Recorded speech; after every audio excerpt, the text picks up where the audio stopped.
پیارے دوستو، علماء کرام اور اسلامی اسکالرز بتاتے ہیں کہ یہ واضح نہیں ہے کہ پہلے حج موقوف کیا جائے گا یا بیت المقدس کو شہید کیا جائے گا۔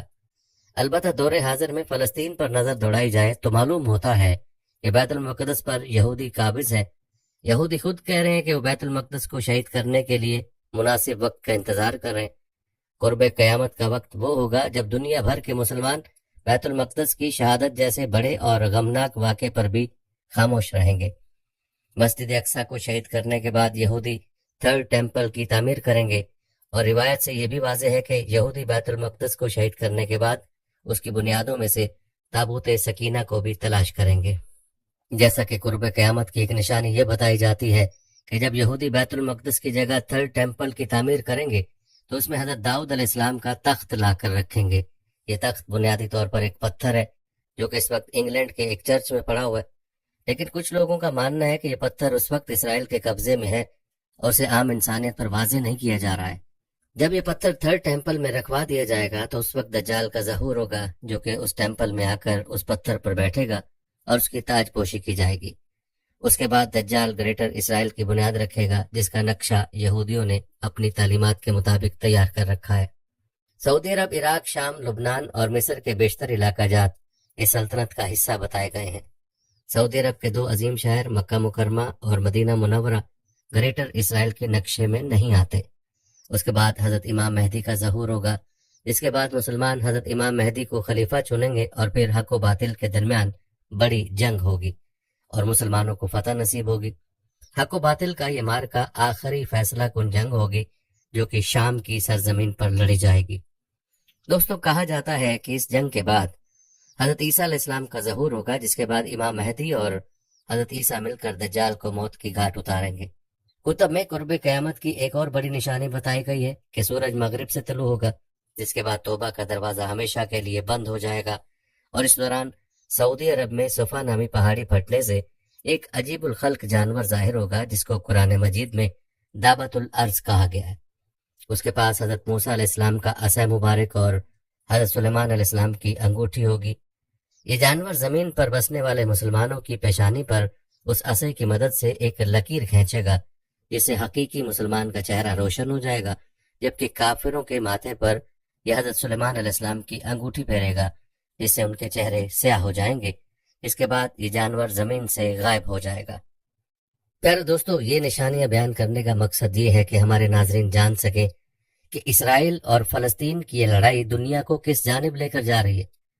کیا یہ لڑائی قیامت کی بیان کی گئی نشانیوں میں سے ہے یا نہیں؟ اس سوال کا جواب ہم آپ تک چھوڑ رہے ہیں، اور آپ نے کمنٹ میں اس سوال کا جواب لازمی بتانا ہے۔ پیارے دوستو، آپ نے فلسطین اور اسرائیل کے تنازعات کے بارے میں تذکرہ سنا۔ چلیے اب آپ کو بتاتے ہیں کہ مسجد اقصیٰ کی شہادت کا قیامت کی نشانیوں سے کیا تعلق ہے۔ تو دوستو، سب سے پہلے جان لیجئے کہ قیامت کا اطلاق دو قسم کے واقعات پر ہوتا ہے۔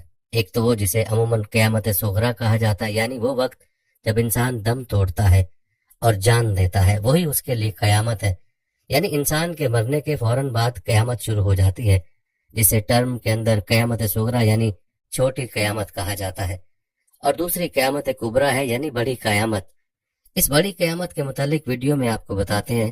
دوستو، قیامت عربی زبان کا لفظ ہے اور لغت میں اس کے معنی ہے کھڑا کرنا، یعنی مردوں کو قبر سے کھڑا کرنا یا زندگی کی طرف واپس لانا۔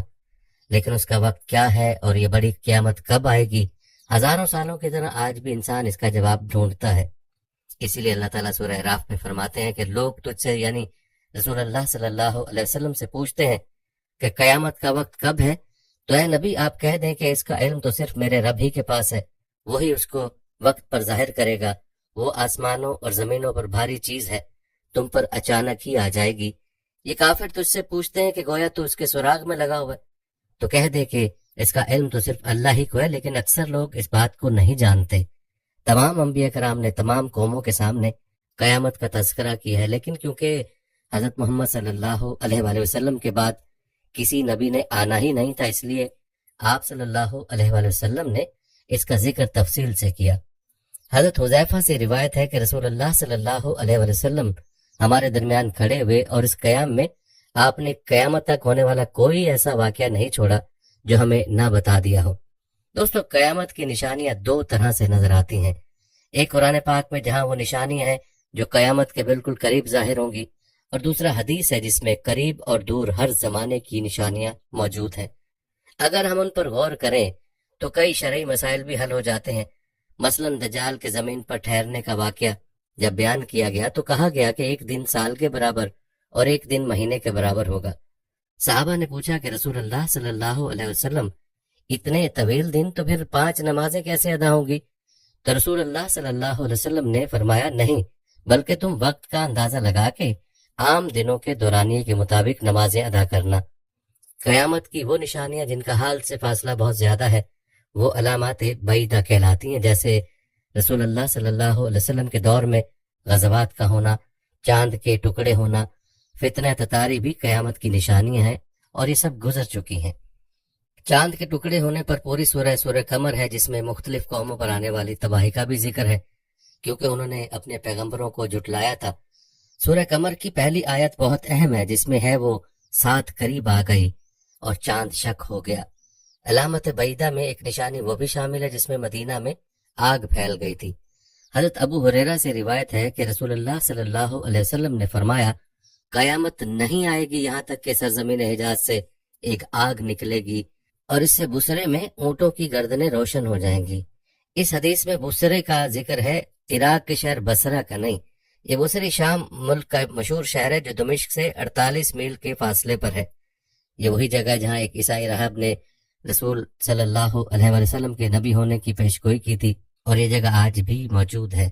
علماء کا اتفاق ہے کہ حدیث مبارکہ میں جس آگ کا ذکر ہوا وہ 6 جمادی الثانی 654 ہجری کی شام مدینہ منورہ کی مشرقی سمت کے مقام ہیرا سے پہلی اور مسلسل 52 روز یعنی 27 رجب تک بھڑکتی رہی۔ شرح مسلم کے مطابق اس کی روشنی مکہ تک دیکھی جا سکتی ہے، جبکہ ایک اور روایت میں حضرت ابو اسامہ فرماتے ہیں کہ دمشق میں لوگوں نے دیواروں پر اس روشنی کو دگنا ہوتے دیکھا اور وہ سب حیران تھے کہ اس کا سبب آخر کیا ہے، کہ ہمیں وہاں کسی آگ کی خبر تک نہیں پہنچی۔ جب آگ اس پتھر تک پہنچی جو حرم مدینہ کی حد میں تھا تو یہ خود بخود بجھ گئی، اور بصرہ شہر کے لوگ یہ کہتے ہوئے سنے گئے کہ ہم نے اس آگ کی روشنی میں اونٹوں کی گردنیں روشن ہوتی دیکھی۔ وہی بات جس کی حدیث میں نشاندہی فرمائی گئی تھی کہ اس آگ کی روشنی میں بصرہ میں اونٹوں کی گردنیں روشن ہو جائیں گی۔ کیا تب مدینہ میں کوئی زلزلہ آیا تھا؟ کیا اس دور کا کوئی تاریخی ثبوت ہمیں آج ملتا ہے؟ کیا ایسا کچھ ہوا تھا اس وقت؟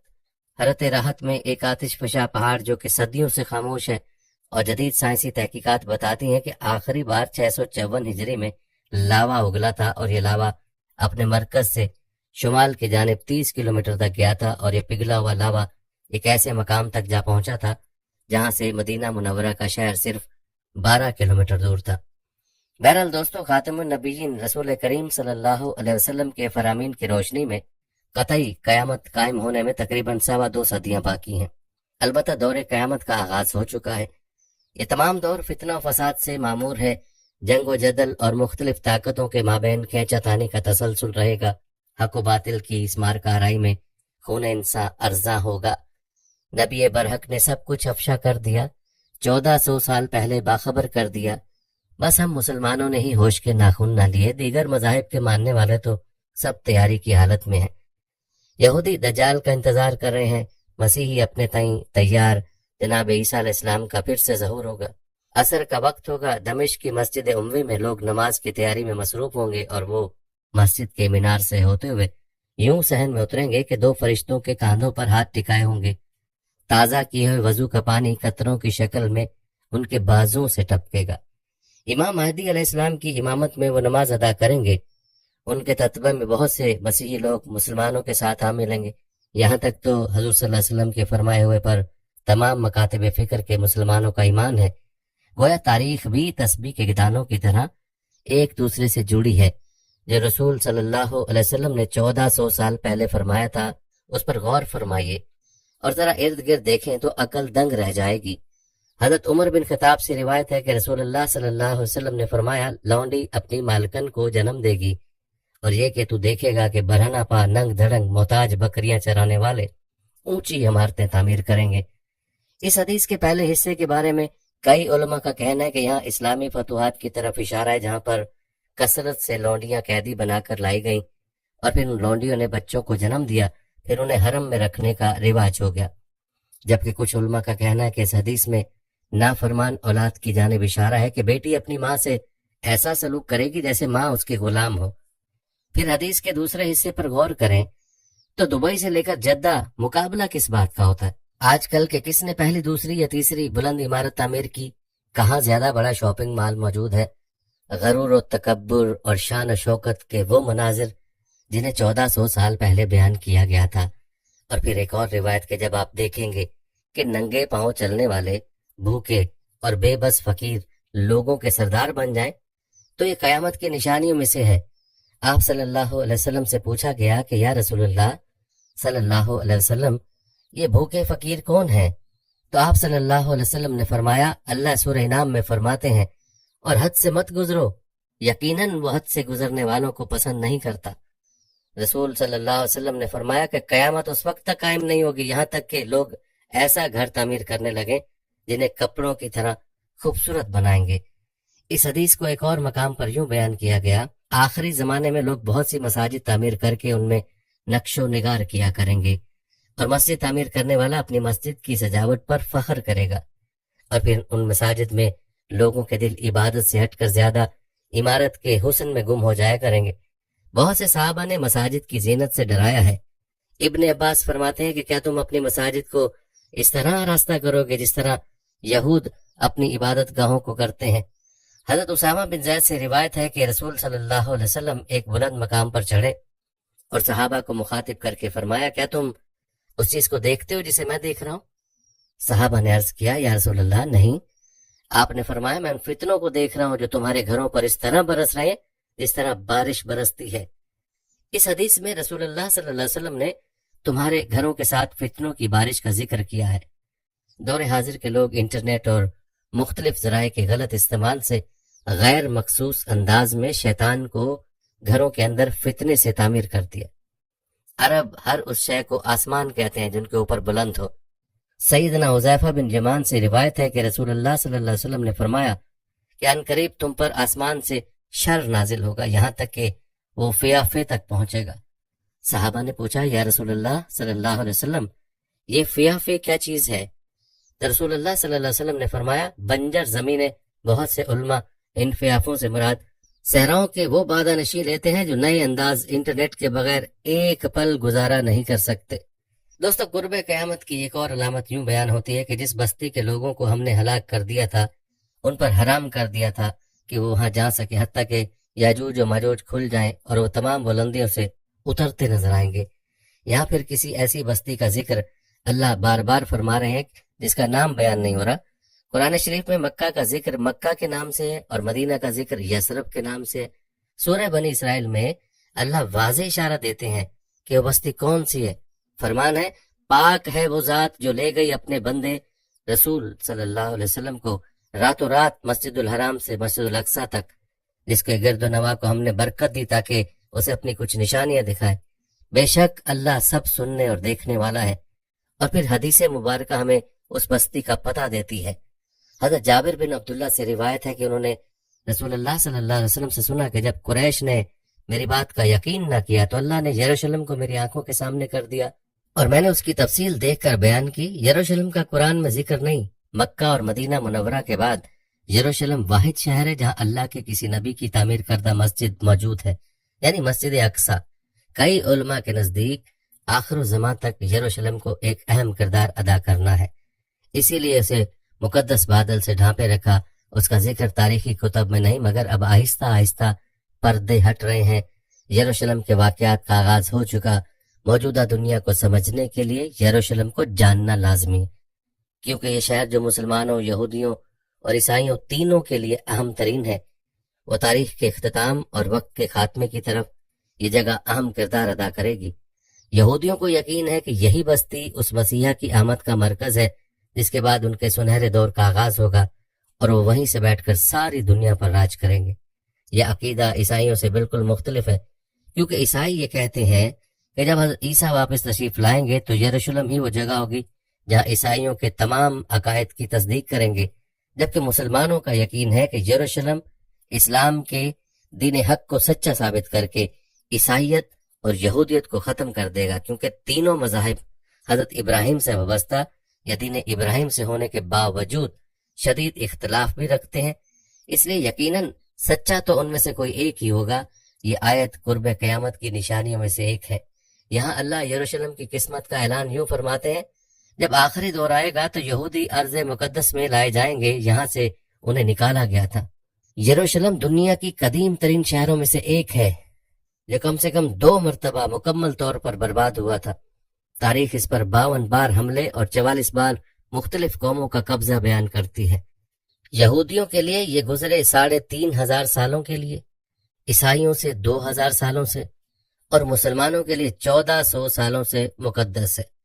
8 لاکھ آبادی کے ساتھ یہاں 64% یہودی، 32% مسلمان اور صرف 2% عیسائی رہتے ہیں۔ یہودیوں کے لیے یہاں 1204 عبادت خانے ہیں، جبکہ عیسائیوں کے لیے 160 گرجا گھر اور مسلمانوں کے 73 مساجد اس شہر میں موجود ہیں۔ تورات کی تو نہیں، مگر انجیل میں ہیکل سلیمانی کا ذکر 632 بار ہوا ہے۔ اس کی مغربی دیوار یعنی آج یہودیوں کے لیے دنیا میں کرۂ ارض کا مقدس ترین مقام ہے۔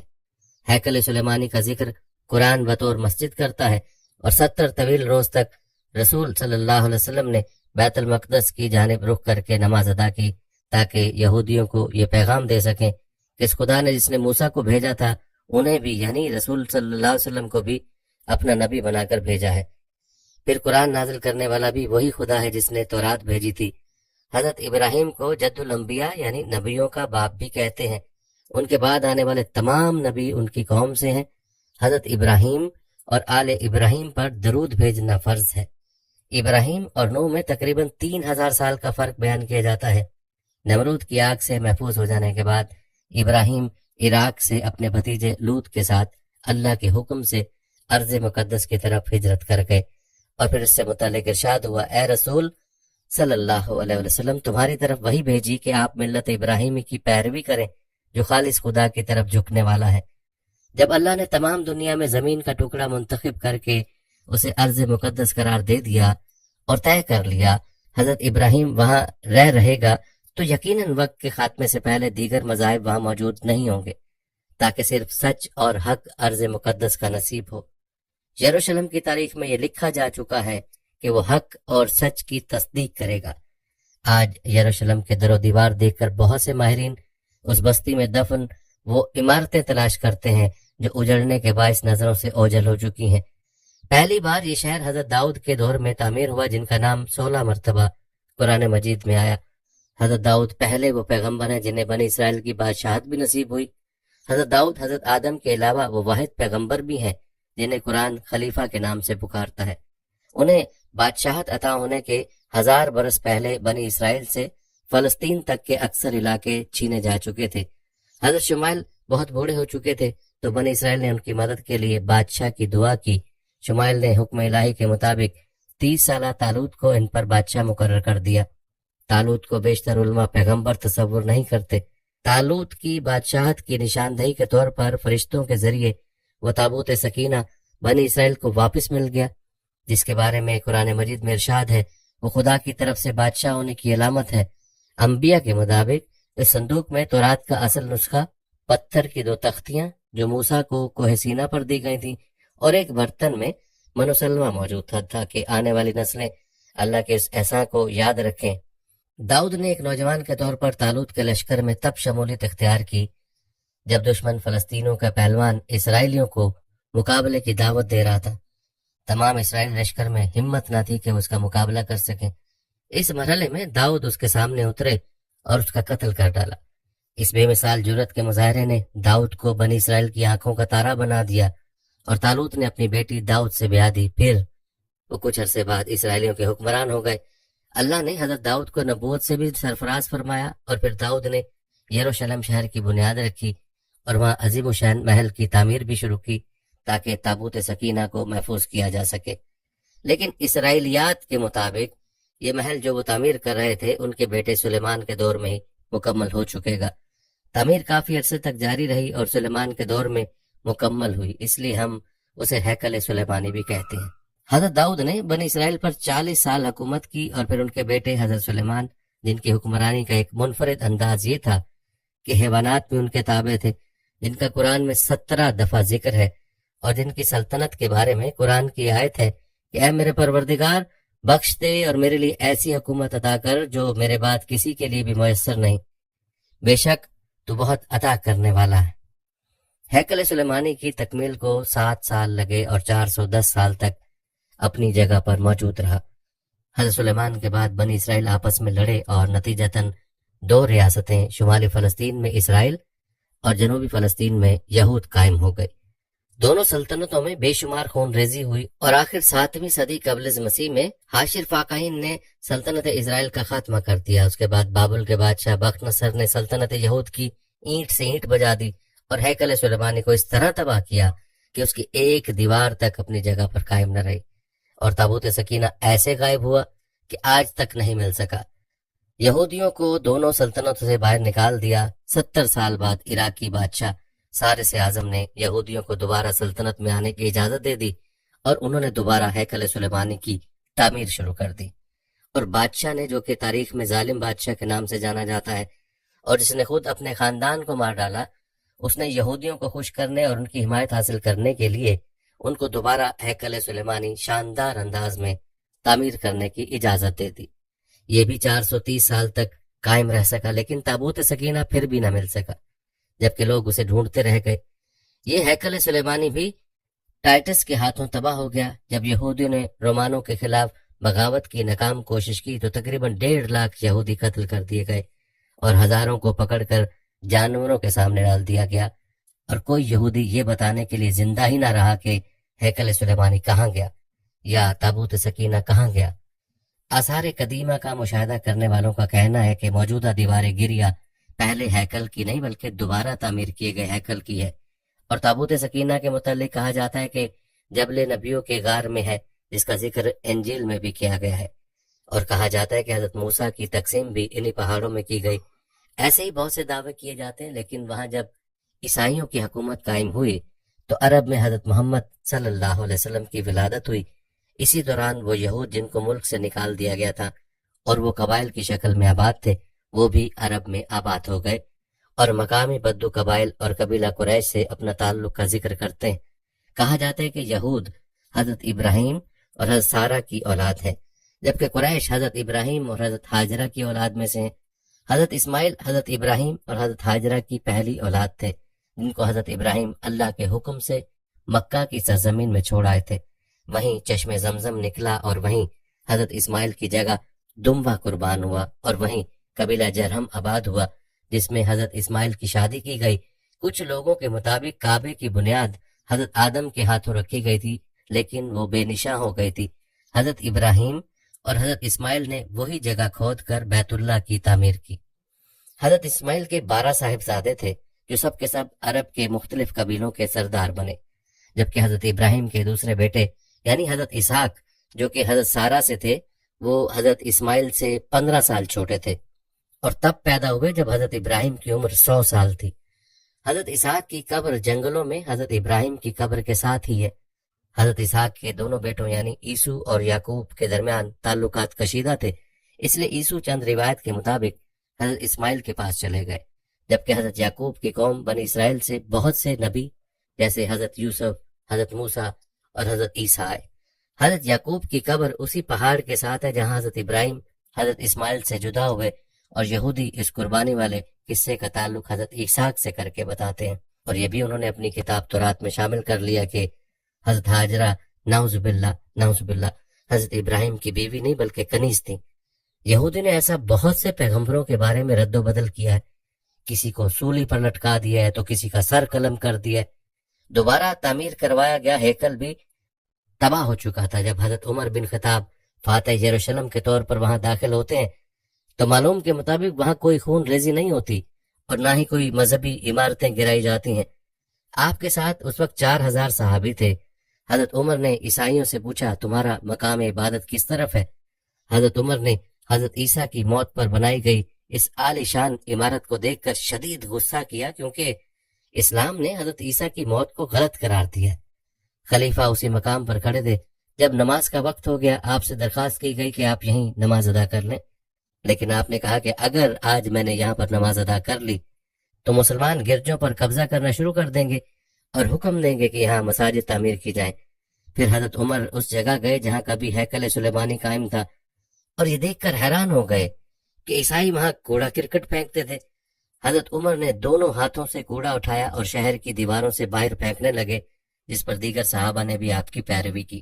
حضرت عمر رضی اللہ تعالیٰ عنہ نے ایک ماہر یہودی عالم کو طلب کیا اور اس کے سامنے قرآن کی 17ویں اور 18ویں سورہ تلاوت فرمائی، جن میں حضرت داؤد، حضرت سلیمان اور ہیکل سلیمانی کے واقعات تھے۔ پھر انہوں نے یہودی علماء سے کہا کہ وہ ایک بہترین مقام کا چناؤ کریں جہاں مسلمان نماز ادا کر سکیں۔ یہودیوں نے ایک پہاڑ کی طرف اشارہ کیا، لیکن خلیفہ نے یہ کہہ کر یہ تجویز رد کر دی کہ اس مقام پر نماز پڑھنے سے مکہ کے ساتھ ساتھ مسلمانوں کا رخ یہودیوں کے مقدس مقامات کی طرف بھی ہو جائے گا۔ پھر عمر فاروق نے ہیرر بادشاہ کی شاہی بالکنی کی طرف اشارہ کیا اور وہاں سادہ سی مسجد تعمیر کی تاکہ مسلمانوں کا رخ صرف مکہ کی طرف رہے۔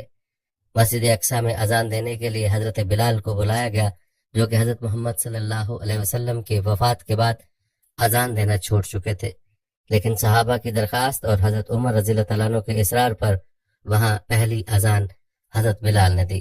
پھر وہاں سب نے خلیفہ کی پیروی میں نماز پڑھی۔ تاریخ گواہ ہے کہ 50 سال بعد یروشلم میں عظیم الشان طرز تعمیر کا آغاز ہوا تو یہ شہر بیت المقدس یا قدس کہلائے جانے لگا۔ پھر 72 ہجری میں خلیفہ عبد المالک بن مروان نے اس مقام پر جہاں رسول اللہ صلی اللہ علیہ وسلم شب معراج براق پر سوار ہو کر آسمانوں پر تشریف لے گئے تھے، ایک عمارت کی تعمیر رکھی جسے مکمل ہونے میں 4 سال لگے، جسے قبۃ الصخرہ کہتے ہیں۔ یہ عمارت اور گنبد جس جگہ تعمیر ہے اس جگہ کے بارے میں کہا جاتا ہے کہ حضرت نوح کی کشتی اسی جگہ آ کر رکی تھی، اور یہ بھی کہا جاتا ہے کہ حضرت اسرافیل علیہ السلام اسی چٹان پر کھڑے ہو کر سور پھونکیں گے۔ مسجد کے تمام دروازوں پر سونے اور چاندی کے تخت لگے ہیں اور مسجد کے 4 مینار ہیں۔ مسجد اقصی روئے زمین پر کعبہ کے 40 سال بعد یعنی داؤد علیہ السلام کے دور میں تعمیر ہونے والی دوسری مسجد ہے، اور اس کی پرانی عمارت کی باقیات کی ایک دیوار یعنی اس جگہ پر مسلمان ایمان رکھتے ہیں، اس دیوار کو جسے یہودی اپنی مقدس ترین عبادت گاہ یعنی دیوار گریا بھی کہتے ہیں، اور وہاں روتے نظر آتے ہیں۔ قبۃ الصخرہ انگریزوں نے مسجد عمر کا نام دیا تھا، حالانکہ یہ وہ جگہ نہیں بلکہ مسجد کے صحن میں جس مقدس چٹان کے لیے تعمیر ہونے والا گنبد نظر آتا ہے، نماز حضرت عمر فاروق نے وہاں ادا کی تھی۔ یہ تذکرہ بھی عام ہے کہ فلسطین میں قبلہ جنوب کی جانب حضرت محمد صلی اللہ علیہ وسلم نے دین ابراہیمی کی حیا کے لیے خانہ کعبہ کے نزدیک شروع کے دنوں میں مقام ابراہیم پر اس طرح نماز پڑھتے کہ بیت المقدس بھی سامنے آ جاتا۔ ہجرت کے 2 سال بعد حضرت محمد صلی اللہ علیہ وسلم مدینہ کے باہر بیت المقدس کی جانب رخ کر کے نماز عطا فرما رہے تھے، اور ابھی 2 رکعت نماز ادا فرمائی تھی کہ وہی نازل ہوئی، اے محمد اپنا رخ مسجد الحرام کی طرف پھیر دو، اور جہاں بھی ہو اسی کی طرف رخ پھیرو۔ چنانچہ باقی تمام نماز رسول اللہ صلی اللہ علیہ وسلم نے خانہ کعبہ کی طرف کر کے ادا کی، اور اسی بنیاد پر تبدیل کعبہ کی بنیاد پر مسجد سلوہ کا نام مسجد قبلتین ہو گیا، یعنی 2 قبلوں والی مسجد۔ قرآن میں یروشلم کا نام نہیں ہے، لیکن آخر الازماں کی علامت اس طرح بیان ہوتی ہے، اور اس یعنی موسیٰ علیہ السلام کے بعد ہم نے بنی اسرائیل سے کہا کہ اس سرزمین میں سلامتی سے رہو، اس شرط کے ساتھ کہ تم راستے پر قائم اور اللہ کے فرمانبردار بن کے رہو گے۔ پھر جب آخرت کا وقت قریب آ جائے گا تو ہم دنیا کی قوموں میں سے نکال کر تمہیں یہاں لے آئیں گے۔ اس آیت پر غور کر کے موجودہ اسرائیل کو دیکھیں تو پتہ چلتا ہے کہ آج دنیا کے ہر ملک سے لوگ بشمول مسلمان ہجرت کر کے اسرائیل میں جمع ہو چکے ہیں۔ اس پر ہمارا دل اللہ کی عظمت پر مزید قائل ہو جاتا ہے۔ یہودی ہیکل سلیمانی کی تعمیر کے لیے سب کچھ اکٹھا کر کے بیٹھے ہیں، اور اس کی دوبارہ تعمیر کے لیے اللہ کے اشارے کا انتظار کر رہے ہیں، جو سرخ گائے کی شکل میں ہوگا، جسے ذبح کر کے وہ جلائیں گے اور اس کی راکھ اسرائیل کی عوام کو پاک کریں گے۔ اور اس کے بعد یہودیوں کا ایمان ہے کہ ہیکل سلیمانی میں کوئی ناپاک عوام داخل نہیں ہو سکتی۔ قبۃ الصخرہ اور مسجد اقصی دونوں کے نیچے وسیع سرنگیں کھودی جا چکی ہیں، اور یہ کام پچھلے کئی سالوں سے منظم طور پر جاری ہے، اور دونوں عمارتیں اس وقت کھوکھلی بنیادوں پر کھڑی ہیں۔ معمولی سا زلزلہ ان کو زمین بوس کر سکتا ہے۔ اسرائیل کی حکومت کا کہنا ہے کہ اس کھدائی کا مقصد ہیکل سلیمانی کی باقیات کی تلاش کرنا ہے، بلکہ دوستو اس وقت عیسائی اور صہیونی دنیا ایک عالم خوشی اور سرمستی میں ہے۔ ان کا خیال ہے کہ اب وہ وقت قریب آن پہنچا جب پوری دنیا پر ان کی حکومت قائم ہو جائے گی۔ عیسائی اور یہودیوں کی خوشی کی وجہ یہ ہے کہ وہ ایک ایسی سرخ بچیا کو پانے میں کامیاب ہو گئے جس پر سرخ رنگ کے علاوہ ایک بال بھی کسی دوسرے رنگ کا نہیں ہے۔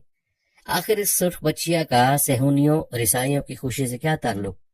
سب سے پہلے تو اس ابہام کو دور کرتے ہیں۔ اس دنیا پر ایک عالمگیر شیطانی حکومت کے قیام کے لیے تمام تیاریاں مکمل ہیں، مگر اس کے قیام کے باقاعدہ آغاز کا انتظار ہے۔ اس کا آغاز یہودیوں کے قبلے ہیکل سلیمانی کی تعمیر نو سے کیا جانا ہے۔ صہیونیوں کا عقیدہ ہے کہ جب تک ہیکل سلیمانی کی تعمیر نہیں ہوتی اس وقت تک مسیحا اس دنیا میں تشریف نہیں لائیں گے۔ ہیکل سلیمانی کی یہ تیسری تعمیر ہوگی جو صہیونیوں کے نزدیک آخری ہے۔ ہیکل سلیمانی کی اثر نو تعمیر کے لیے سب کچھ تیار ہے، مگر صہیونی ربی کہتے ہیں اس وقت یہودی حالت ناپاکی میں ہیں۔ جب تک انہیں پاک نہیں کر دیا جاتا اس وقت تک ہیکل کے احاطے میں داخلے کی اجازت نہیں دی جا سکتی۔ اگر اس کے برخلاف کیا گیا تو یہودیوں پر بڑی آسمانی آفت آئے گی۔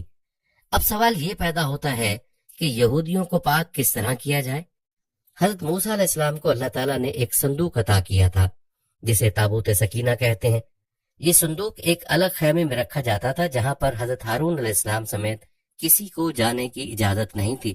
سال میں صرف ایک دن جو تہوار کا دن ہوتا تھا اس خیمے میں حضرت ہارون علیہ السلام جاتے تھے اور اللہ تعالیٰ سے اپنی قوم کے لیے بخشش طلب کرتے تھے۔ اس خیمے میں جانے سے قبل ایک گائے اور 2 بکرے قربانی کے لیے لائے جاتے تھے۔ سب سے پہلے گائے کی قربانی پیش کی جاتی تھی۔ اس گائے کو اس کے خون، گوبر، چربی، کھال سمیت جلا دیا جاتا تھا۔ اسے حضرت ہارون علیہ السلام کی پاکی وجود میں آتی تھی، یعنی ان سے لا علمی میں جو بھی خطائیں سرزد ہوئی تھیں اللہ پاک انہیں معاف فرما دیا کرتے تھے۔ اس کے بعد 2 بکرے لائے جاتے تھے، ان کی قرآن اندازی ہوتی تھی۔ جس بکرے کا نام قرآن اندازی میں نکل آتا تھا اس کی قربانی گائے کی طرح کر کے جلا دیا جاتا تھا۔ اس بکرے کی قربانی سے بنی اسرائیل گناہوں سے پاک ہوتے تھے۔ دوسرے بکرے کے سر پر حضرت ہارون علیہ السلام ہاتھ رکھ کر بنی اسرائیل کے تمام گناہوں کو اس پر منتقل کر دیا کرتے تھے اور پھر اس بکرے کو بیاباں میں آزاد چھوڑ دیا جاتا تھا۔ صہیونیوں کا ماننا ہے کہ یہودیوں کی پاکی اس وقت تک عمل میں نہیں آ سکتی جب تک سرخ رنگ کی بچیا کی قربانی نہ پیش کی جائے۔ اس سرخ بچیا کا گزشتہ 2000 برسوں سے یہودی رب بھی انتظار کر رہے ہیں۔ یہ سرخ بچیا ان تمام شرائط پر پوری اترنی چاہیے جو یہودی مذہبی کتب میں موجود ہیں، یعنی یہ بے عیب ہو اور مکمل طور پر سرخ ہو، اس کا ایک بال یا ایک رواں بھی کسی دوسرے رنگ کا نہیں ہونا چاہیے، حتیٰ کہ اس پر کوئی تل بھی نہیں ہونا چاہیے۔ چند ربی 2 بالوں تک کی چھوٹ دیتے ہیں کہ اگر سرخ رنگ کے علاوہ پورے جسم پر 2 بال کسی اور رنگ کے ہوں تو اس کی چھوٹ ہے۔ اس سرخ بچیا کے بغیر صہیونی غلبے کی ریشہ دیوانیوں کو اس کی تکمیل کے لیے آگے نہیں بڑھایا جا سکتا، اس لیے اس بچیا کی تلاش پوری دنیا میں جاری تھی۔ کئی دفعہ ایسی سرخ بچیا کو ڈھونڈ بھی لیا گیا، مگر مذہبی رہنماؤں کے مطابق یہ تمام شرائط پر پوری نہیں اترتی تھی، اس لیے پھر سے نئی تلاش شروع کر دی گئی، جو کہ سرخ بچیا کہیں سے دستیاب نہیں ہو رہی تھی اور صہیونیوں کے صبر کا پیمانہ لبریز ہوتا جا رہا تھا، اس لیے انہوں نے شارٹ کٹ ڈھونڈا۔ تیسرے ہیکل سلیمانی کی تعمیر کے لیے اسرائیل میں باقاعدہ ایک ادارہ دی ٹیمپل انسٹیٹیوٹ کے نام سے کام کر رہا ہے، جس میں ہر طرح کے ماہرین موجود ہیں۔ انہیں پتہ چلا کہ ٹیکساس کے ایک فارم میں سرخ رنگ کی ایسی گائے موجود ہے جو ان کی شرائط کے قریب قریب ہے۔ گائے کی اس نسل کا نام ریڈ ایگنس ہے۔ ان کے ماہرین ٹیکساس کے اس فارم میں پہنچے اور انہوں نے ریڈ ایگنس کے انڈے یعنی ایمبرائز حاصل کیے اور اس کے بعد اسرائیل میں ایک فارم میں جہاں پر گائے کی افزائش ہوتی تھی بے عیب سرخ رنگ کی بچیا کی بذریعہ ٹیسٹ ٹیوب طریقے سے پیدائش کی کوششیں شروع کر دی گئیں۔ کچھ عرصہ قبل اسرائیلی ماہرین مطلوبہ بچہ پیدا کرنے میں کامیاب ہو گئے تھے جو مکمل طور پر سرخ رنگ کا تھا۔ تمام صہیونیوں کی امید پر اس وقت اوس پڑ گئی جب انہیں پتہ چلا کہ یہ بچہ نر ہے، مادہ نہیں۔ مذہبی شرائط کی روح سے بچیا درکار ہے، بچڑا نہیں۔ اس کے بعد دوبارہ کوششیں شروع کر دی گئیں۔ 28 اگست کو دی ٹیمپل انسٹیٹیوٹ ایک سرخ رنگ کی بچیا حاصل کرنے میں کامیاب ہو گیا۔ انسٹیٹیوٹ کے ماہرین ربیوں کے ہمراہ روز اس بچے کا معائنہ کرتے ہیں۔ اگر صورتحال مطلوبہ شرائط کے مطابق رہی اور یہ بچیا کسی حادثے یا طبعی موت کا شکار نہیں ہوئی تو اس کی قربانی 2 سال کی عمر میں مجوزہ ہیکل سلیمانی کے دروازے کے باہر کی جائے گی۔ اس کے گوشت کے ٹکڑوں، کھال، خون، چربی، گوبر سب کو خوشبودار لکڑیوں میں جلایا جائے گا۔ اس کی راکھ کو مطلوبہ شرائط رکھنے والے پانی میں ملا کر منتخب کہانوں پر چھڑکا جائے گا تاکہ وہ ہیکل سلیمانی کے تمام علاقے میں جا سکیں اور ہیکل سلیمانی کی تعمیر شروع کی جا سکے۔ نیا ہیکل سلیمانی، جسے انگریزی میں تھرڈ ٹیمپل بھی کہتے ہیں، کی تعمیر کے لیے قائم ادارہ third temple institute test tube کے ذریعے اگست 2018 میں مطلوبہ رنگ و روپ کی حامل بچیا کا ایک گروپ پیدا کرنے میں کامیاب ہو گیا، جس میں سے 2 جانوروں کو منتخب کر لیا گیا۔ ان میں سے ایک جانور کی قربانی دی جائے گی۔ یہ جانور اسرائیل کے کسی نامعلوم ملٹری بیس میں انتہائی حفاظت سے رکھے ہوئے، اس مقام سے محض چند افراد ہی آگاہ ہے۔ یہاں تک تو کوئی بات عجیب و غریب نہیں معلوم ہوتی کہ یہودی اپنے معبد یا ہیکل سلیمانی اثر نو تعمیر کرنا چاہتے ہیں تو کریں، اس میں کسی کا کیا لینا اور دینا۔ مگر گڑبڑ معاملات یہیں سے شروع ہوتے ہیں۔ ہیکل سلیمانی کو صہیونی عین اس مقام پر تعمیر کرنا چاہتے ہیں جہاں پر مسجد اقصی اور گنبد صخرہ واقع ہے۔ یعنی ہیکل سلیمانی کی تعمیر کا مطلب ہے مسجد اقصی کی شہادت۔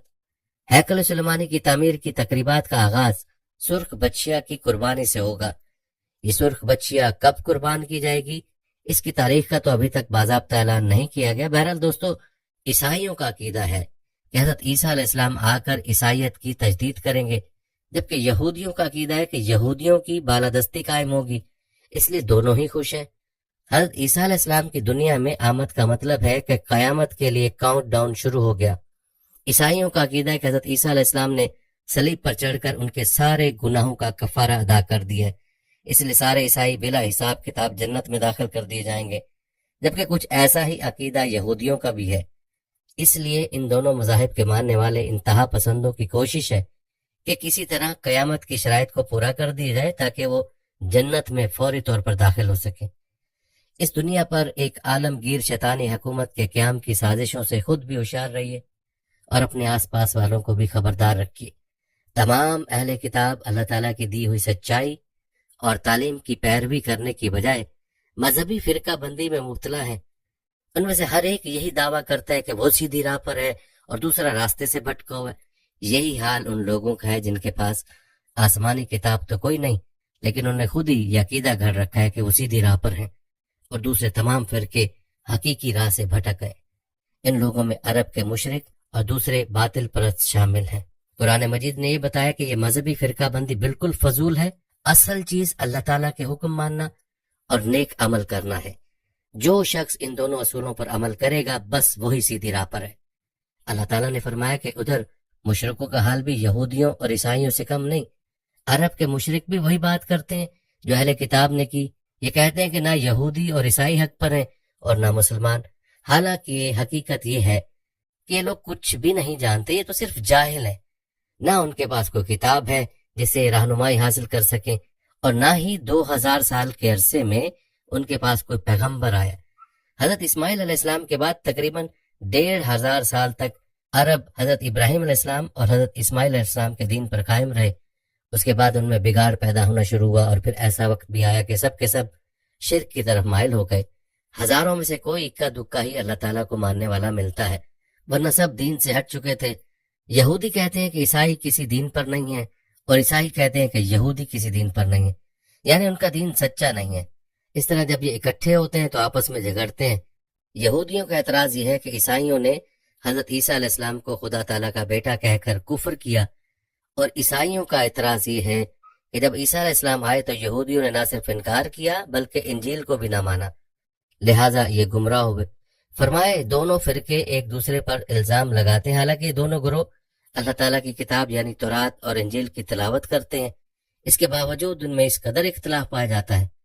اب پوری صورتحال کو اثر نو ایک دفعہ دیکھ لیجئے کہ یہود و نصارہ ایک دوسرے کو کافر کہتے ہیں، لیکن ساتھ ہی یہ بھی کہتے ہیں کہ جنت میں جانے کے لیے یہودی یا نصرانی ہونا ضروری ہے۔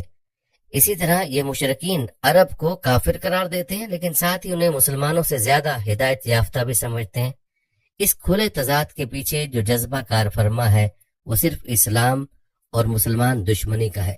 اس دشمنی کے جذبے نے ان کے درمیان ایک اتحاد پیدا کر دیا ہے۔ ان کی آپس کی دشمنی مسلمانوں سے دشمنی کے سامنے دب کر رہ گئی، اور وہ دنیا کو یقین دلانا چاہتے ہیں کہ حقیقت اور صداقت صرف ہمارے درمیان دائر ہے۔ اسلام اور مسلمانوں کا اس سے کوئی تعلق نہیں۔ اسلام سراسر گمراہی کا نام ہے اور مسلمان بالا اتفاق گمراہ ہیں۔ ہماری آپس کی دشمنی پر نہ جائیے، ہم مسلمانوں کے مقابلے میں بالکل متحد اور یک رائے ہیں۔ سو ناظرین، اللہ نے ان کے درمیان قیامت کے دن اس بات میں فیصلہ کر دیں گے جس میں وہ جھگڑتے رہتے ہیں۔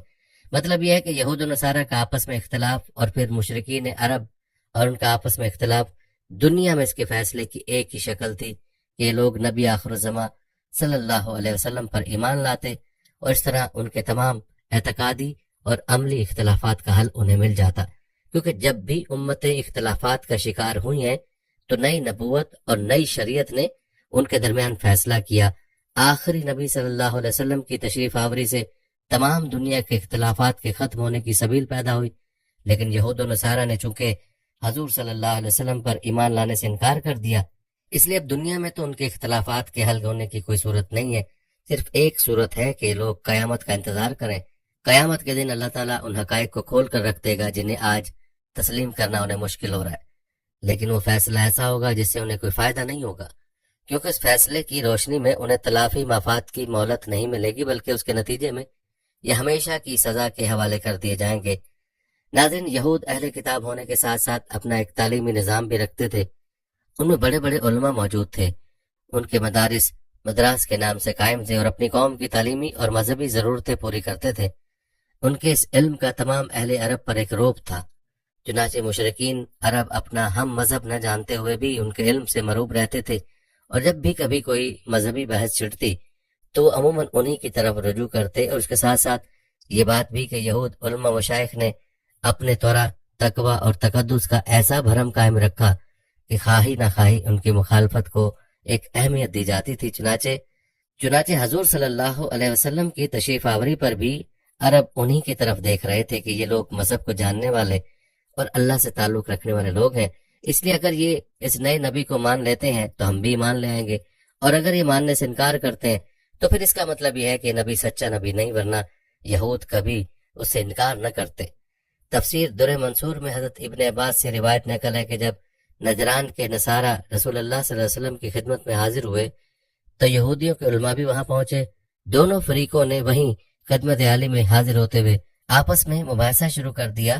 یہودیوں میں ایک شخص رافع بن حرملہ تھا، اس نے نصارہ سے کہا کہ کسی چیز سے تمہارا کوئی تعلق نہیں اور نہ کبھی تھا۔ اس طرح انہوں نے حضرت عیسیٰ علیہ السلام کی نبوت کا بھی انکار کیا اور انجیل کے کتاب اللہ ہونے کے بھی منکر ہوئے۔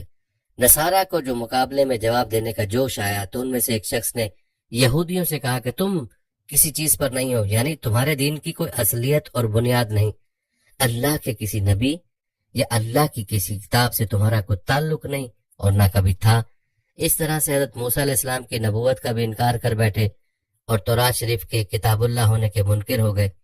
یہودیوں اور عیسائیوں کی دشمنی ہزاروں سال پرانی ہے، یہ حضرت عیسیٰ علیہ السلام کے دور سے شروع ہوئی تھی اور رسول اللہ صلی اللہ علیہ وسلم کی بعثت سے تقریباً 100 سال پہلے شد و مت سے جاری تھی۔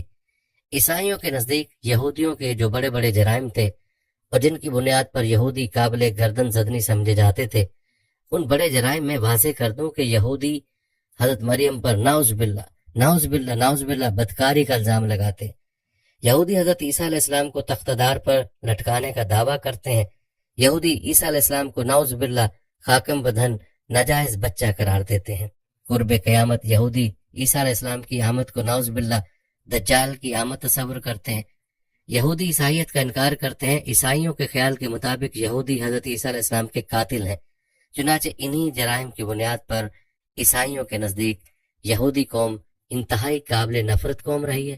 عیسائی انہیں روئے زمین پر سب سے شریر اور خبیث مخلوق قرار دیتے تھے اور جہاں پاتے تھے قتل کر دیتے تھے۔ حال یہ تھا کہ ابتدائی دور میں جب یورپ میں طاعون یا کالی وبا پھیلی جس کے باعث لاتعداد ہلاکتیں ہوئیں تو عیسائیوں نے اس کا سبب یہودیوں کو ٹھہرایا، حالانکہ خود عیسائی بھی اس مرض میں ہلاک ہو رہے تھے۔ یہاں یہودیوں کی جلاوطنی کے حوالے سے بھی یہ بات واضح رہے کہ 586 میں شاہ بابل نے یروشلم پر قبضہ کیا اور عبادت خانے کو تباہ کر دیا۔ 472 قبل مسیح میں یونانی بادشاہ اینولس نے یروشلم پر حملہ کر کے سلیمانی ہیکل کا نام نشان مٹا دیا اور اسے بت خانے میں تبدیل کر دیا۔ 135 میں رومی بادشاہ ہیڈریون نے یروشلم کو ایک بار پھر تباہ و برباد کر دیا۔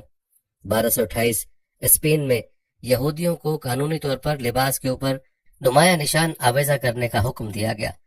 1266 پولینڈ کے گرجاؤں نے فیصلے صادر کیے کہ یہودی عیسائیوں کے ساتھ اکٹھے نہیں رہ سکتے۔ 1321 فرانس میں ایک گڑھے میں 160 یہودی دفن کیے گئے۔ 1355 اسپین میں ایک مشتعل ہجوم نے 12,000 یہودیوں کو موت کے گھاٹ اتار دیا۔ 1391 میجور کے جزیرے میں 50,000 یہودی تہ و تیق کیے گئے۔ 1391 سسلی میں بڑے پیمانے پر یہودیوں کا قتل عام کیا گیا۔ 1422 کیسٹائل میں یہودیوں کو علیحدہ علاقے میں رہنے اور امتیازی پٹی پہننے پر مجبور کیا گیا۔ 1420 لیون فرانس سے یہودیوں کو نکال باہر کیا گیا۔ 1492 اسپین میں 1,60,000 یہودی ملک بدر کیے گئے۔ 1492 سسلی اور مالٹا سے یہودیوں کو نکال باہر کیا گیا۔ پولینڈ نے پہلی مرتبہ یہودی حد بندی کا آغاز کیا۔ یہودیوں کو ایک خاص مخصوص علاقے میں محدود کرنے کو یورپ میں گھیٹو کی اصطلاح سے پکارا جاتا ہے۔ 1498 پرتگال میں ایک بھی یہودی باقی نہ رہنے دیا گیا۔ 1935 تا 1941 ہٹلر نے ہزاروں یہودیوں کو انسانی سوچ سلوک سے دوچار کر کے عظیم تباہی مچائی۔ یہودی سانے کو ہولوکاسٹ کہہ کر پکارتے ہیں اور بے حد مبالغے سے کام لے کر دنیا کی ہمدردیاں سمیٹتے ہیں۔ ہٹلر یہودیوں کی پرانی تاریخ سے بھی واقف تھا کہ کیسے انہوں نے اللہ کے پیغمبروں سے بدعہدی کی، اور ایک عیسائی ہونے کے ناطے وہ اس سے بھی واقف تھا کہ یہ یہودی علماء ہی تھے جنہوں نے حضرت عیسیٰ علیہ السلام کو پھانسی دلوانے میں کلیدی کردار ادا کیا تھا۔ اس لیے وہ انہیں ایک لعنت زدہ نسل سمجھتا تھا اور دنیا کو یہودیوں سے پاک کر دینا چاہتا تھا۔ یہودی عیسائیوں کی طرح حضرت عیسیٰ علیہ السلام کو خدا کا بیٹا نہیں مانتے ہیں، اور کئی عیسائی حضرت عیسیٰ علیہ السلام کی خدائیت کو ماننے کے اس انکار کو تکبر کی نشانی سمجھتے تھے۔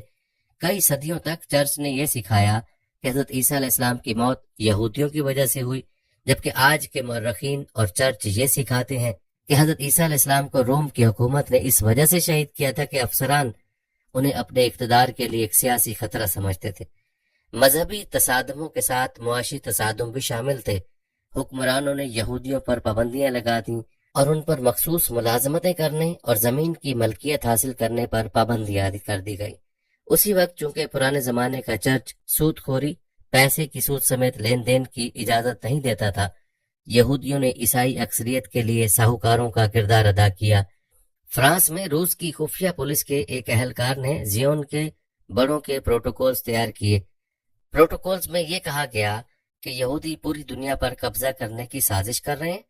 ان دستاویزات میں عالمی یہودی لیڈروں کی ایک میٹنگ کے منٹس شامل تھے جن میں انہوں نے پوری دنیا پر قابض ہونے کے منصوبوں کو حتمی شکل دی، اور ان میں یہ واضح تھا کہ یہودی خفیہ تنظیموں اور ایجنسیوں کے ذریعے سیاسی جماعتوں، معیشت، اخبارات اور عوامی رائے کو کنٹرول کرنا اور اپنے مقاصد کے لیے استعمال کرنا چاہتے تھے۔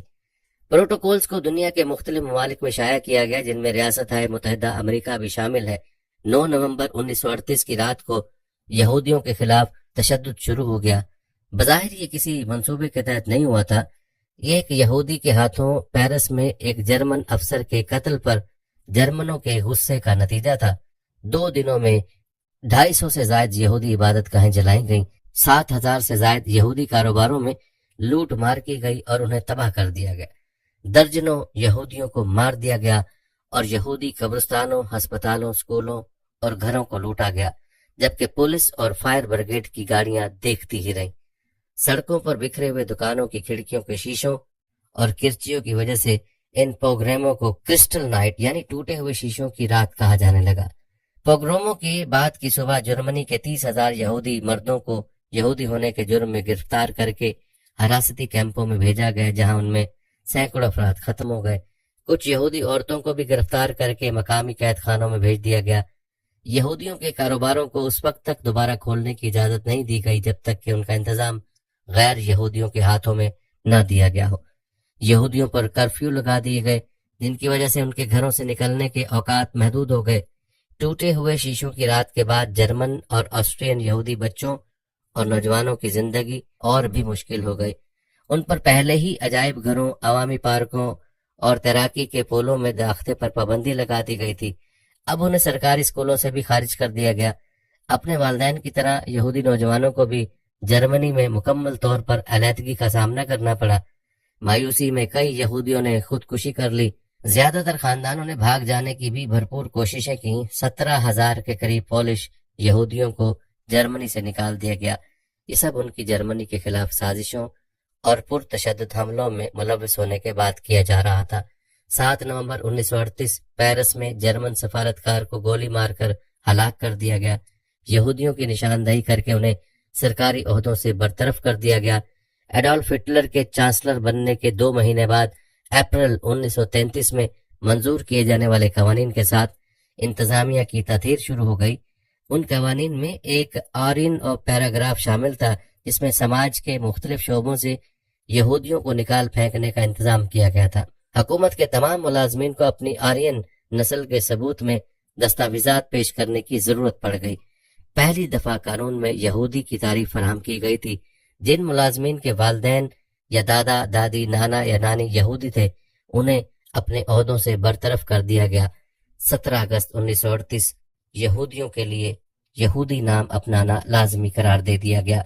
جرمنی کی حکومت نے ان تمام یہودیوں کے لیے جو اپنے پہلے ناموں سے فوری طور پر یہودی ظاہر نہیں ہوتے تھے، اپنے پہلے نام کے بعد ایک یہودی نام کا اضافہ کرنا ضروری قرار دیا۔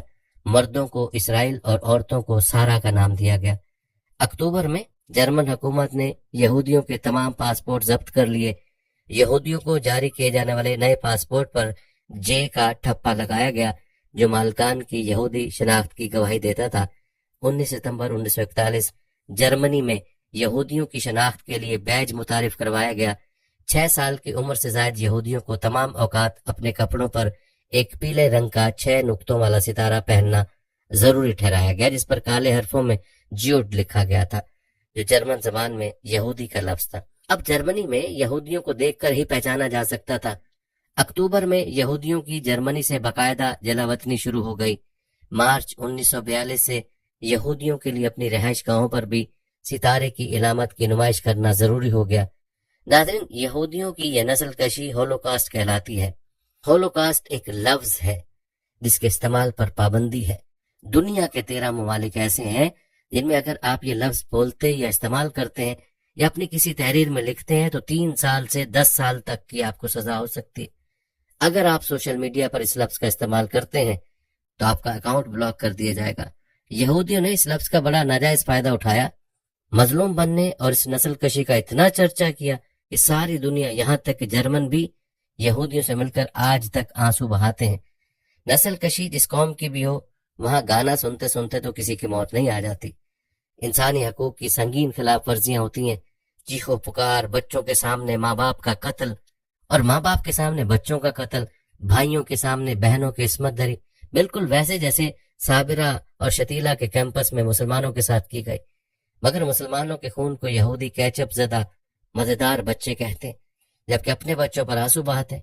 کہا جاتا ہے کہ جب یہودی پناہ گزین بنا کر فلسطین میں بھیجے گئے تو پوری دنیا کی جیلوں سے سفاک قاتل اور ذہنی مریض ڈھونڈ ڈھونڈ کر فلسطین بھیجے گئے۔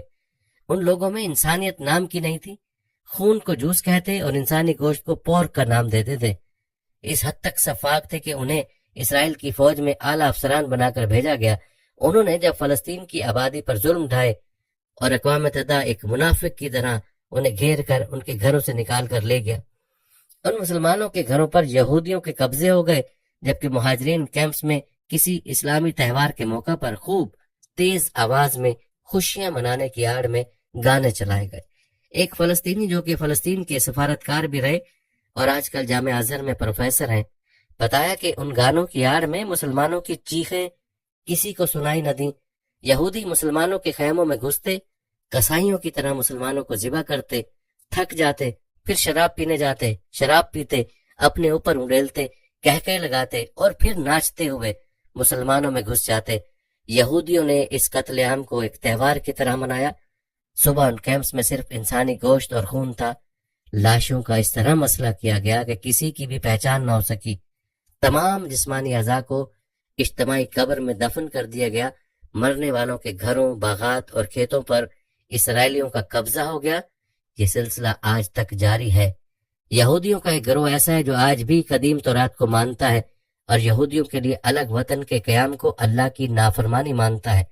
ان کے مطابق دنیا ختم ہو جائے گی اور دنیا پر اللہ کا عذاب آ جائے گا اگر یہودیوں نے اس کی نافرمانی کر کے الگ وطن بنا لیا۔ یہ آپ کو اکثر دیوار گریا پر ماتھا رگڑتے روتے ہوئے ملیں گے، مگر یہ لوگ آٹے میں نمک کے برابر ہیں۔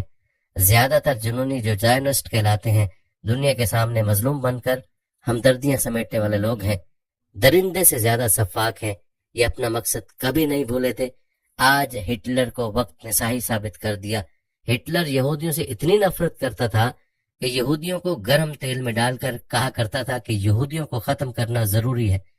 تاریخ یہی بتاتی ہے کہ وقتاً فوقتاً دنیا کے کسی گوشے میں کوئی نہ کوئی طاقت ایسی اٹھتی رہی ہے جو یہودیوں کو خوب مارتی کھدیڑتی رہی، اور جہاں کہیں بھی وہ بخیریت رہے، اپنے بل بوتے پر نہیں بلکہ اللہ کے دیے ہوئے مواقع کی بنا پر کسی دوسرے ہی انسانی گروہ کی حمایت میں آ جانے کی وجہ سے رہے ہیں۔ موجودہ یہودی قابض اسرائیل بھی سعودیہ، برطانیہ اور امریکہ کی حمایت میں قائم ہوئی اور باقی ہے۔ یہ حمایت جس وقت بھی ہٹے گی، اس قابض اسرائیل کا حشر دنیا دیکھ لے گی۔ میرا خیال ہے یہ کہ اللہ تعالیٰ اس قوم کو فنا نہیں کرنا چاہتا بلکہ نمونہ عبرت بنا کر باقی رکھنا چاہتا ہے۔ اگر اس پر مسلسل عذاب کا کوڑا ہی برستا رہتا تو یہ کبھی کی فنا ہو چکی ہوتی۔ اللہ تعالیٰ نے اپنی حکمت سے اس کے باقی رہنے کا انتظام کر دیا کہ کہیں وہ پیٹی جاتی ہے تو کہیں اسے پناہ بھی مل جاتی ہے۔ حضرت سیدنا ابو ہریرہ رضی اللہ تعالیٰ عنہ بیان کرتے ہیں کہ نبی کریم صلی اللہ علیہ وسلم نے فرمایا کہ قیامت قائم نہ ہوگی مگر یہ ہے کہ اس سے پہلے مسلمان یہودیوں سے آخری مارکا لڑیں گے، پھر مسلمان ان کو قتل کرتے چلے جائیں گے، حتیٰ کہ یہودی اگر کسی پتھر یا کسی درخت کی آڑ میں چھپا ہوگا تو پتھر اور درخت بول اٹھے گا، اے مسلمان، اے اللہ کے بندے، یہ میرے پیچھے ایک یہودی چھپا بیٹھا ہے، ادھر آ اور اس کو قتل کر دے، سوائے شجر غرقد کے۔ وہ نہیں بولے گا، اس لیے کہ وہ یہودیوں کا درخت ہوگا۔ غرقد ایک کانٹے دار درخت ہے جو بیت المقدس کی طرف بہت ہوتا ہے۔ حضرت سیدنا عیسیٰ علیہ السلام کے نازل ہو کر صلیب کو توڑ ڈالنے والے عمل خنزیر کو قتل کر کے دنیا سے مٹا دینے، دین اسلام کے حکم کو دنیا پر نافذ کر دینے اور اسلام کے علاوہ ہر قانون اور دستور کو باطل کر دینے والی یہود کے نزدیک ہر ناگواری کے باوجود انہیں خوب معلوم ہے ایسا ہو کر رہے گا اور ان کی سازشوں پر حق غالب آ کر رہے گا۔ ان ظالموں نے کھلا انکار کرتے ہوئے کفر و شر اور فساد و دہشت گردی کی راہ پر چلنا آخر زمانے تک اختیار کر رکھا ہے۔ ناظرین، ہٹلر کا ماننا تھا کہ یہودی دنیا کی ذلیل ترین قوم اور انبیاء کرام علیہ السلام کی گستاخ و قاتل ہے۔ ہر دور اور ہر زمانے میں ذلت اور رسوائی ان کا مقدر ہے۔ اس کے ساتھ ناظرین، ویڈیو کے آخر میں یہ بھی جان لیجئے کہ یہود و نصارہ اپنے آپ کو جنت کا وارث سمجھنے کے باوجود ایک دوسرے کو کافر گردانتے ہیں۔ اللہ تعالیٰ روز قیامت ہر قسم کے اختلافات کا فیصلہ فرمائیں گے۔ دعا ہے کہ اللہ تعالیٰ ہمیں قیامت کے فتنوں سے بچنے اور زیادہ سے زیادہ نیکی کی توفیق عطا فرمائے۔ آمین یا رب العالمین۔